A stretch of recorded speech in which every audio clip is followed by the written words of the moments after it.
I came back from my niece's birthday after 3 months on back-to-back night shifts and stood just behind the circle of people singing. The smell of buttercream and burnt candles drifted toward me. I'd barely set my purse down when my daughter Emma leaned close. "Your name isn't on the invitation," she murmured. Her voice was steady, like she'd rehearsed it. I didn't flinch. I didn't look at her. I just reached for the cake knife and cut a slice, letting the frosting drag in slow, clean lines. On the table, the printed menu cards were lined up beside tiny place settings, each one with a name in looping gold script. Where mine should have been, there was guest. I set the slice on a plate and passed it to the nearest kid, pretending not to notice the way my sister-in-law glanced at me, then away. Emma's words kept circling in my head, not because they were surprising, but because they weren't. For years, I'd been the one behind the scenes booking the venues, paying deposits no one else could cover, ordering the custom cakes, making sure the decorations matched whatever theme the kids picked that year. I'd covered overdrafts quietly, slipped grocery store gift cards into my brother's mailbox without a note, paid for my parents' overdue property taxes before the county could send another notice. My name never needed to be on anything. It was easier for them that way. But tonight, seeing guest in place of my name, I realized it wasn't just omission. It was deliberate. Last night, while I was still in my scrubs, a friend had sent me a photo from a group text I wasn't in. The caption read, "Final guest list for the party sent to print." My name wasn't there, but I recognized the budget notes underneath. The total matched exactly the balance of the so-called family fund, the account I had been quietly filling for years. An account in my name, linked to my paycheck. No one ever asked how it stayed full. They assumed it would be. That assumption had paid for this entire night. Across the table, my brother Mark was pouring wine, laughing at something my mother said. He'd spent the last year between jobs, which in family terms meant I'd been covering his mortgage and utilities. My mother glanced at me and gave a small, polite smile, the kind you give a stranger on the street. Emma was still looking at me, her fork untouched, the balloon arch behind her swaying slightly in the air-conditioned draft. "It's okay," I said softly, though my voice didn't sound like mine. "Eat your cake." The singing had faded into the background, replaced by the metallic clink of forks and the rustle of paper plates being passed down the table. My sister Claire sat at the far end, phone angled toward her face, filming as my niece blew out the candles. She was the official organizer, at least in public. In private, she was the one forwarding me invoices, asking if I could just handle this one, because she was a little short this month. I had handled more than she knew: balloon arches, catering deposits, replacement rims for her SUV after she hit a curb. Every dollar came from the same place, the fund. And now, looking at the gold script that read guest, I wondered how long they'd been planning to erase me entirely. I thought of the night I set up that fund. I was 27, single, working 70-hour weeks in a hospital admin role. It was supposed to be temporary, just until Mom's knee surgery was paid off, until Mark's business got back on its feet, until Claire finished her second degree. That was 6 years ago. No one ever asked to take over the payments. They liked it better when I was invisible. My phone buzzed in my purse, one short vibration, then another. I didn't check it. The room was too bright, too loud, everyone leaning in for selfies with the birthday girl, plates balanced on their knees. Claire's husband raised his glass for a toast, thanking everyone who made tonight possible. His eyes skipped over me. Emma shifted in her chair. I sipped my water and let the noise blur. I'd been tired before bone deep, shift change, 4 cups of coffee, and still tired, but this was different. This was the kind of tired that came from watching people you love. Draw a neat line around you, step back, and pretend you were never there. I didn't say anything. Not yet. I let them eat their cake, unwrap their presents, and laugh over inside jokes I'd never been told. My hands were steady as I cut another slice, the knife gliding through the layers. On the surface, I was still the quiet, dependable one. Underneath, something had already shifted. I wasn't going to bring it up tonight. I wasn't going to give them the scene they could call overreacting. But the thing about being erased is that you start to wonder what else they've been doing while you weren't looking, and I was ready to start looking. After the party, Emma and I walked to my car in the dim glow of the parking lot lights. She didn't say anything until we were both buckled in. "Was it true?" she asked quietly, staring straight ahead. "That you weren't on the invitation?" I didn't answer right away. I started the engine, letting the heater hum while I gripped the wheel. "I guess that's what it looked like," I said finally. Her jaw tightened. the way it does when she's trying not to say something she'll regret. The drive home was silent, except for the sound of my turn signal and the faint squeak of the wipers pushing away a drizzle. Halfway to our apartment, my phone lit up in the cup holder. It was a text from Claire. "Thanks for helping with the cake payment. You're a lifesaver." No mention of the invitation. No explanation. Just that casual acknowledgement that I'd paid for something, as if that was my role. I ignored it. When we got home, Emma went straight to her room. I sat at the kitchen table, scrolling through my banking app. The family fund balance was nearly empty, less than $200 left. 3 new withdrawals had cleared this week: the bakery, the restaurant deposit, and a florist charge I didn't recognize. I tapped into the florist receipt, half expecting it to be for the party centerpieces, but the delivery address wasn't the venue. It was my parents' house. I leaned back in the chair, staring at the screen. The fund was supposed to be for emergencies, hospital bills, sudden repairs, things no one could cover alone. Over the years, I'd watched it quietly morph into a bottomless wallet for anyone in the family who wanted something special. At first, I told myself it didn't matter as long as people were happy. But now, I realized it wasn't generosity they counted on. It was my silence. I thought back to when it started. Mom's knee replacement, the one her insurance barely covered, had come due the same month Mark's delivery van broke down. I'd just gotten my promotion to lead admin at the hospital, and overtime pay was good. It felt natural to step in. I set up the account in my name to make transfers easier.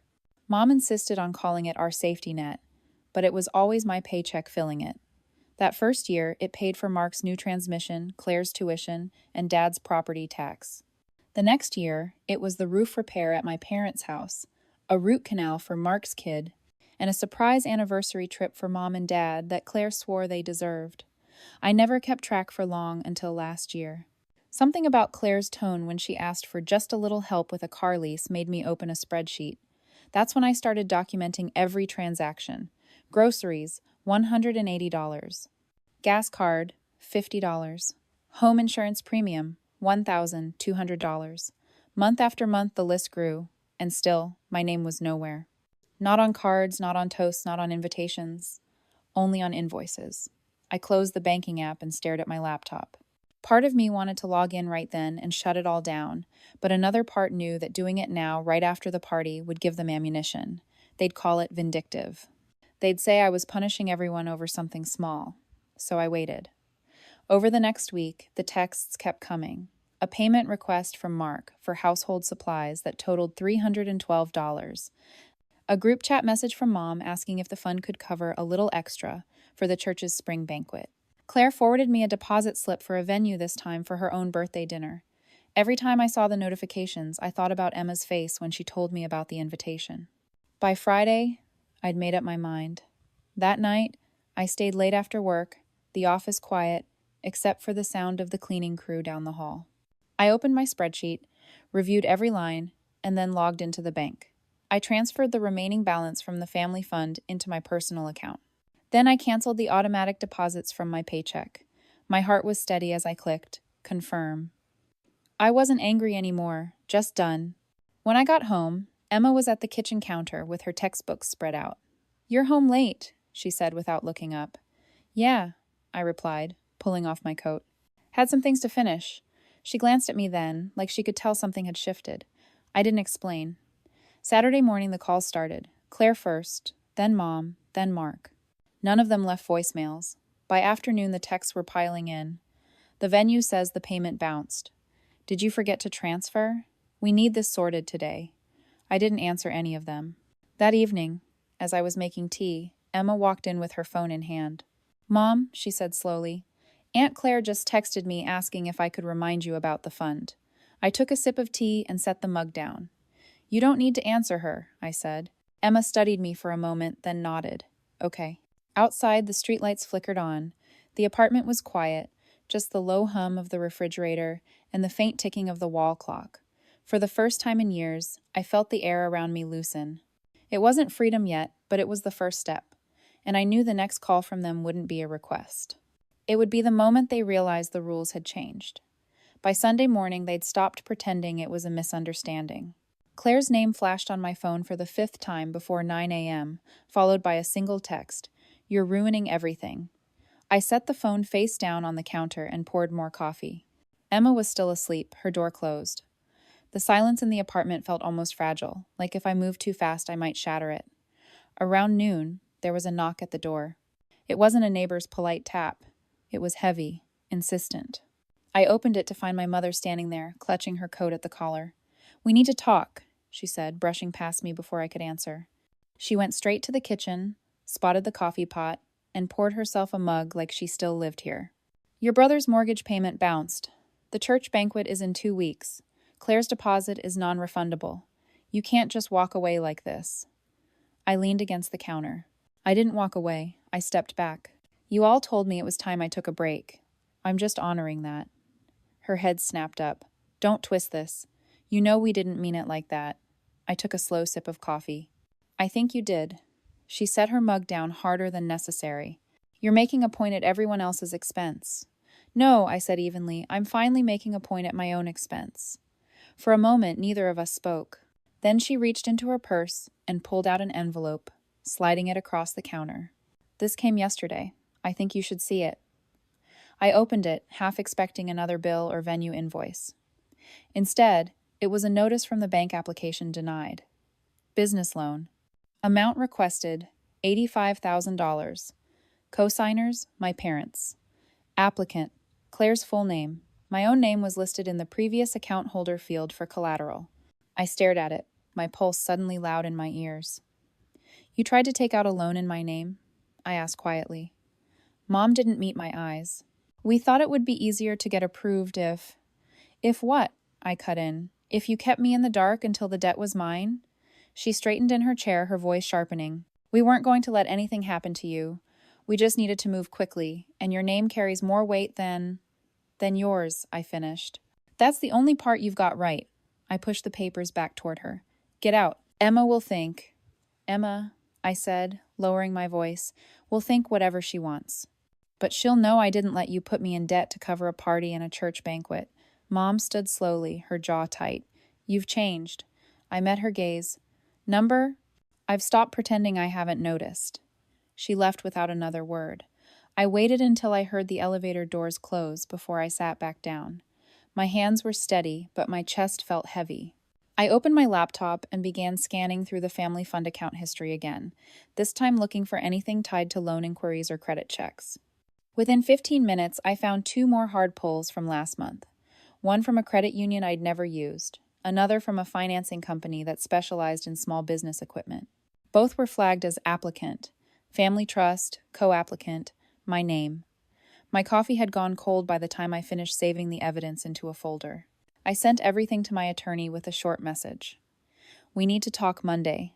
Possible fraud." Monday morning came with another round of calls, but this time they weren't just from my family. The bank's fraud department left a voicemail, asking me to confirm recent activity. The representative's tone was polite but edged with urgency. I called back during my lunch break and confirmed that yes, I had not authorized any applications.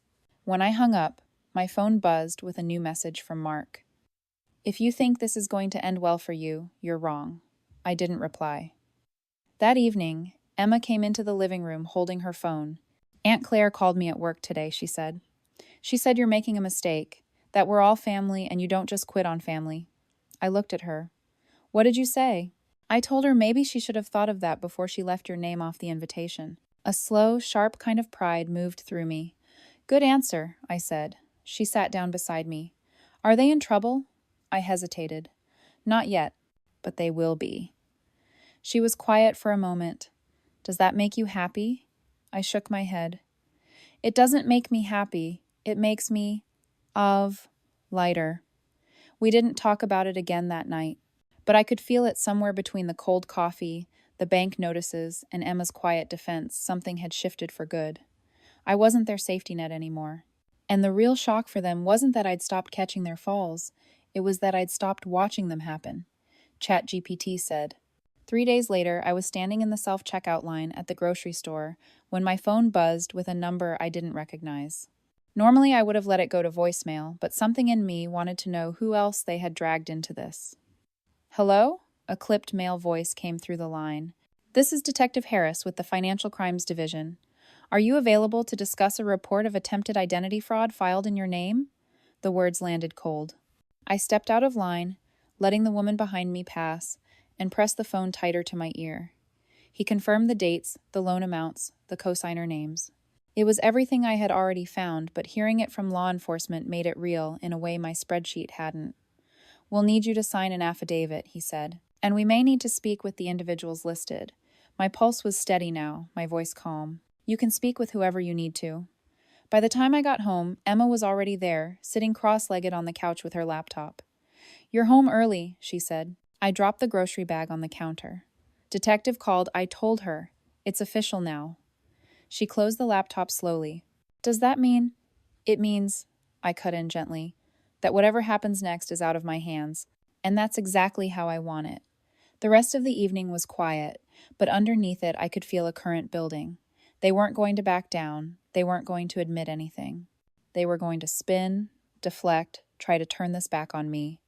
And when that failed, they'd escalate. I didn't have to wait long. Thursday night, there was a knock at the door just after 9. This time, it was Claire.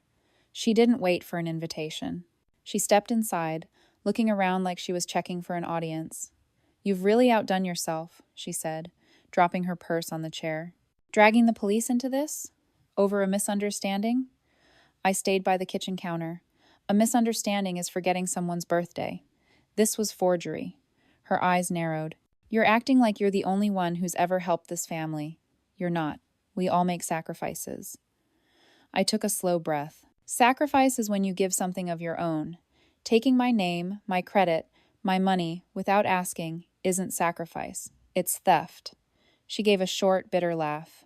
You're unbelievable. Mom's been a wreck. Mark can't sleep. You've turned Emma against us. Emma, I said sharply, is old enough to see things for herself. You manage that all on your own. Claire's voice rose. This is why you've always been impossible to deal with. You want control. You want everyone to owe you. No, I said, my tone flat.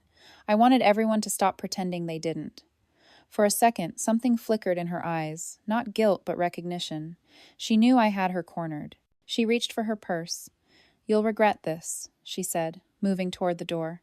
Maybe not now, but when you need us. I won't, I said simply. She froze, like she'd been expecting me to leave a crack in the door. When she realized I hadn't, she left without another word. The next morning, my attorney called. The bank had issued formal letters to all parties listed on the loan applications.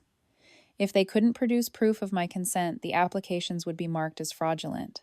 This is going to get ugly, she warned. They might come after you publicly. I almost smiled. They've been doing that my whole life. At least now, the facts are on record. Over the weekend, I started clearing out the last traces of the family fund from my files, old receipts, outdated passwords, even the little notebook I'd once used to jot down due dates and account numbers. I tossed it all in the shredder, watching the pages turn to confetti. It felt like a small ceremony, a closing. Sunday afternoon, Emma and I were in the middle of making grilled cheese when her phone buzzed. She glanced at the screen and raised an eyebrow. Mark, want me to answer? I shook my head. No point. She set it down, but it buzzed again and again. Finally, she slid it across the counter to me. Maybe you should just see. The text read, We didn't mean for it to get this far. Can we meet? Just us. No lawyers. I put the phone down without replying. You're not going? Emma asked. No, I said. If they want to talk, they can talk to the detective. That night, while Emma was in her room, I sat at the kitchen table with a single piece of paper in front of me, a handwritten list of every recurring payment I had ever covered for them. I drew a line through each one. Insurance, crossed out. Utilities, crossed out. Mortgage overages, crossed out.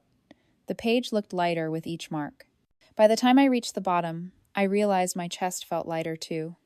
The phone didn't ring again that night, and in the quiet I understood something. I hadn't just stepped away from the fund, or the fraud, or the constant demands. I had stepped out of the role they'd written for me years ago. The one where I fixed everything without being seen, where my worth was measured in deposits and last-minute saves. That role was gone. And for the first time, I didn't care what they would replace it with, because it wouldn't be me. By Wednesday, the silence had taken on a strange weight.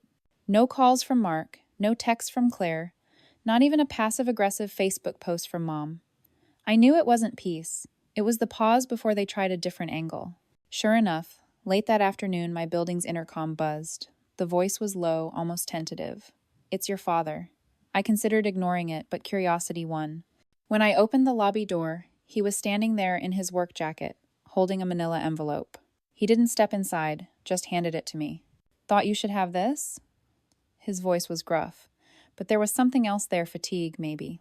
I took the envelope and waited for him to explain, but he only said, "Don't let them spin this on you," before turning and walking out into the gray drizzle. Upstairs, I opened it at the kitchen table. Inside were 2 documents: a notice from the bank confirming the fraudulent applications had been closed, and a copy of a property record I recognized instantly. It was my parents' house. A note was paperclipped to the top in my father's cramped handwriting. They tried to use this as collateral next. My stomach turned, but I wasn't surprised. It was exactly the kind of escalation I'd expected. What caught me off guard was that he had given it to me without Mom, without Claire, without the usual performance. That night, Emma found me still sitting at the table, the documents spread out.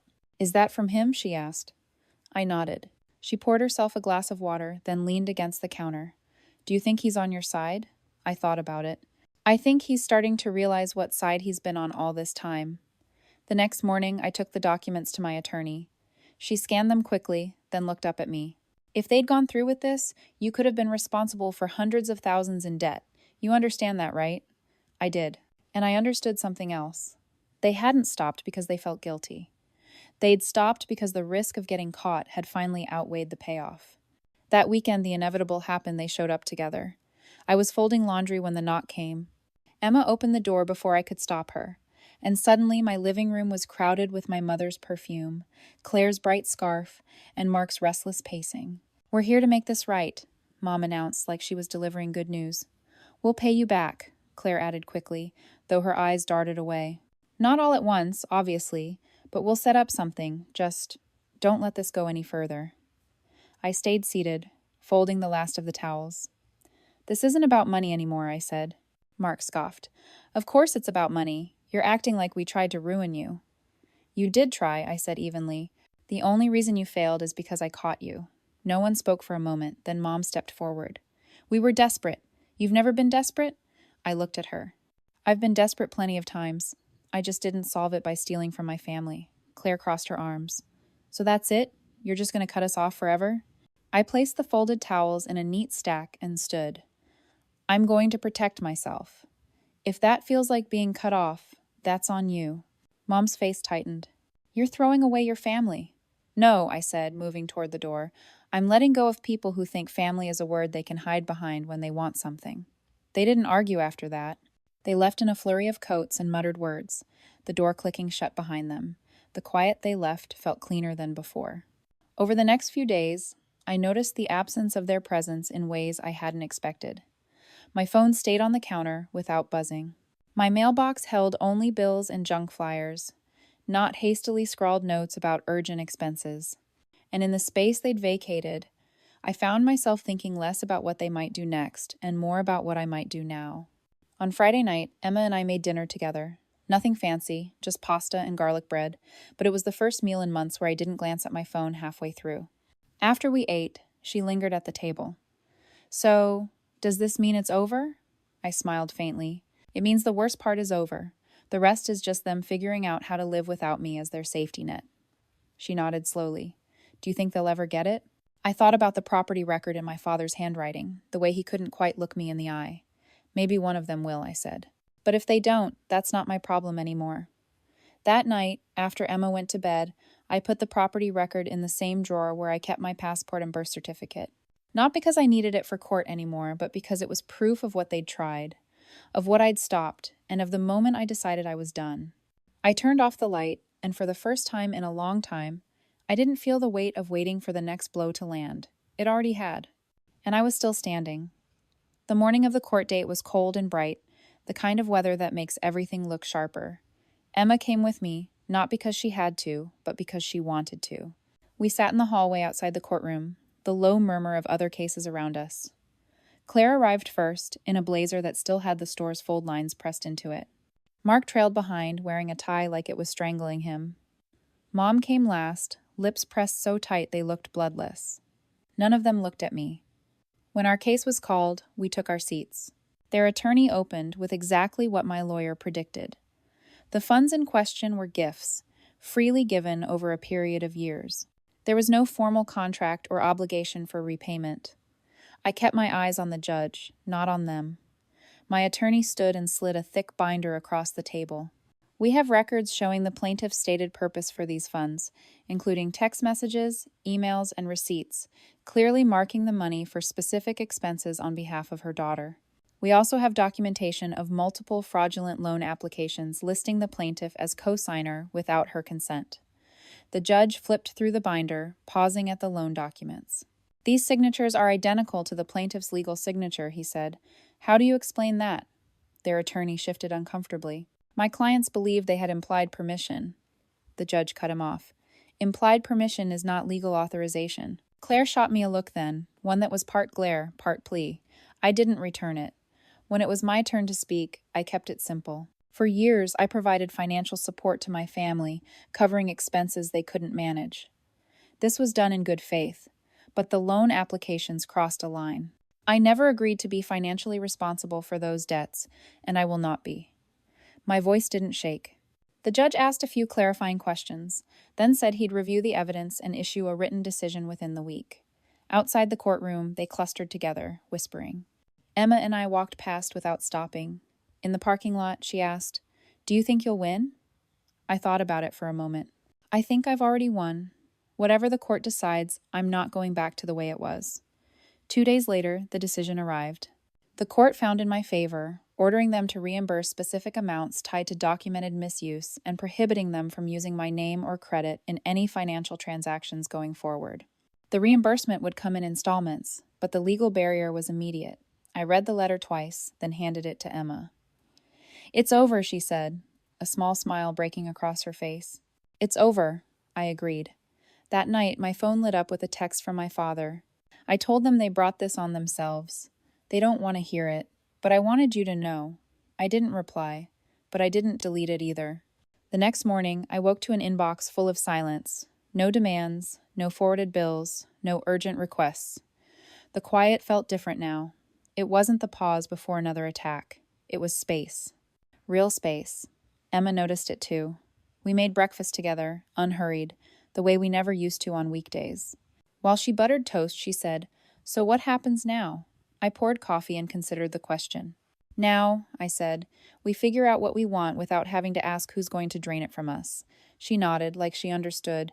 It wasn't just about money. It was about the freedom to stop living as someone else's safety net and start living as my own. That afternoon, I took the court order and the thick stack of evidence and tucked them into a folder in my desk. Not to revisit, not to obsess over, just to have, in case the past ever tried to rewrite itself. Then I closed the drawer and let it stay closed. For the first time in years, I didn't feel like I was holding my breath. I'd been carrying the weight of their choices for too long. Now, finally, they were carrying their own.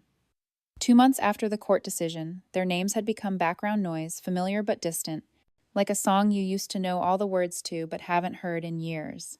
There were no calls, no texts, no sudden knocks at the door. I didn't kid myself into thinking they had changed. I knew this silence wasn't transformation, it was retreat. But it was enough. Life had narrowed to something simple and manageable. I worked, I came home, I cooked dinner with Emma. We talked about her plans for next year, about trips we might take, about things we wanted to try, conversations that weren't interrupted by someone else's emergency. Some nights I caught myself glancing at the phone, a leftover reflex, but it stayed still.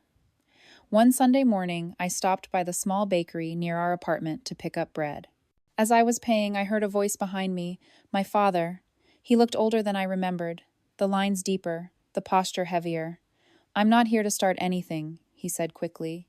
"Just wanted to say, I think you did the right thing." I didn't answer right away. There was too much history between us to pretend one sentence could cover it. Finally, I said, "Then why didn't you say that when it mattered?"